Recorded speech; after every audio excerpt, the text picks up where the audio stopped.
After Guy Ritchie gave us this last year, oh god, get that thing away from me. The Gentleman could be retitled The Redemption of Guy Ritchie.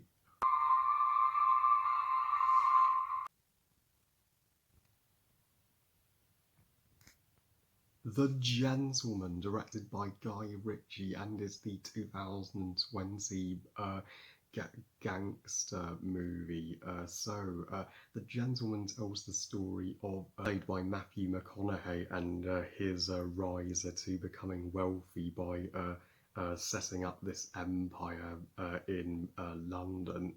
However, when word goes out that he is planning to pass on his empire, there are numerous individuals who plot and scheme against him and his wife to get his throne. Now, I have to be totally honest and confess I have barely seen any movies from Guy Ritchie as a filmmaker. I mean, the only Guy Ritchie movies I had seen prior to The Gentleman were his awful version of King Arthur, Legend of the Sword, back in 2017. I mean, if I wanted to watch King Arthur, I'd just put on The Sword in the Stone from Disney, and even worse than that was his Aladdin remake last year, which stings by the way. Yeah, uh, but thankfully, uh, it's safe to say, just like Jon Favreau has made up for the Lion King remake with The Mandalorian, uh, that is also the case with Guy Ritchie.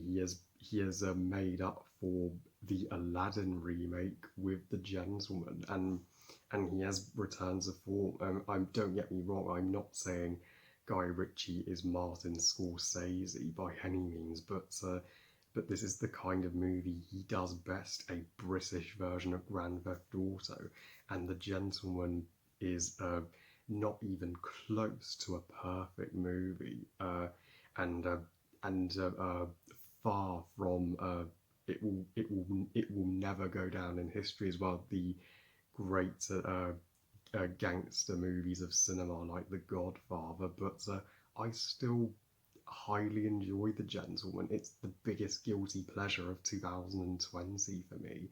I mean, we all know Guy Ritchie is English, so we finally get to see a gangster movie take place in modern day London. I must say it's extremely entertaining, and the cast here may be the greatest assembled cast of any Guy Ritchie motion picture thus far. I mean, with Matthew McConaughey being marvellous as Mickey, and I mean, Mickey is always one step ahead of those who attempted to take his empire from him, and when those who are after him, go after his wife, Rosalind, who is the queen of his empire.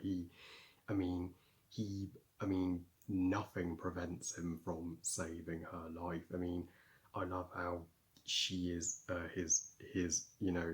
she's his goal even over the empire. So, he's a real, he's a sympathetic character as well as a smart character. And yes, there is one moment where he literally shoots one guy right in the balls, and he's also the only American actor and character in a British centered movie. So he conveyed brilliantly that he knew the UK like the back of his hand, and the and Rosalind, his wife, played by Michelle Dockery from Downton Abbey, Edith. I mean, she gives an even more stronger performance here than she did in that show. Well, her performance is certainly more commanding here in this movie, as she does play the queen of an empire, and she's just as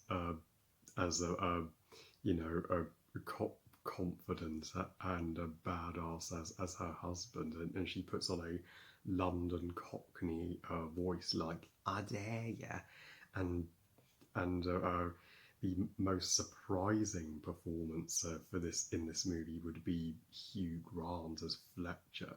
He's throughout most of the movie the narrator, telling the story to us like he was there, and finally Hugh Grant, he's not playing the exact same character as he does in rom-com movies. He puts on a he puts on a more Cockney voice, just like Michelle Dockery, and yeah, that uh, this may be Hugh Grant's #1 performance of his career, and it shows that he is more diverse as an actor than we than we initially thought, and despite having a lot of exposition, this movie never goes too far with the exposition. It's still aware that, it's a movie and a visual medium, and it shows you the action that's happening, and doesn't talk over it. And it's witty exposition, so it's fine. Guy Ritchie successfully makes a crime movie fun, and he keeps the dialogue hilarious at all times. Yeah, I didn't expect to laugh at the witty dialogue in this movie nearly as much as I did, and though this movie it's maybe at least 20 minutes too long. I mean, it could have ended at the hour and 30-minute mark, but it was just, it was dragging on the revelation by unnecessarily after that, and I was just like, okay, movie, you can stop now. And also, there's one storyline that led to literally nothing, like when they go to rescue this girl of a rich family who's been corrupted and drugged by these, London gang of teens, and they bring her home safely, thankfully. But then it cuts to her later on, collapsing, and her parents, running to her aid. But we never see her, hurried to a hospital or recover. So it's never explained what happened to her, and it feel so that renders the entire point of getting her back to her parents pointless in the end, and also it's hard to tell who is the main character of The Gentleman, because it's I mean, such a large cast has its advantages and disadvantages, and the disadvantage of that in this case is we have no clue whose story this is supposed to be. Uh, but overall, I was lucky enough to see this movie a few months ago, and one of the it was one of the movies released back in January, 2 months before the pandemic and the lockdown. And yeah, I just thought I would get back into reviewing 2020 movies, as it's been a while since I have. And The Gentleman, it is a mixed bag as a gangster movie, but it's still the first good Guy Ritchie movie that I have seen, and I wish him luck with his career in the future. I give The Gentleman 3 stars out of 5. Good movie. I've still yet to get to the highest grossing movie of this year, currently Bad Boys for Life, and I know I have a ton of requests to do right now. Thank you all so much for being incredibly patient with me. I mean, I mean, I can't promise I'll get them out as rapidly as I would like to, but I'll do my best to get them out for you all ASAP. Well, I love you guys. Thank you for watching. I hope you guys enjoyed this review. And what are your thoughts on The Gentleman? Please kindly let me know. Please like this video and subscribe. But please follow me on Twitter and on Instagram. And I'll see you all next time. And remember, movies are us. Bye, guys.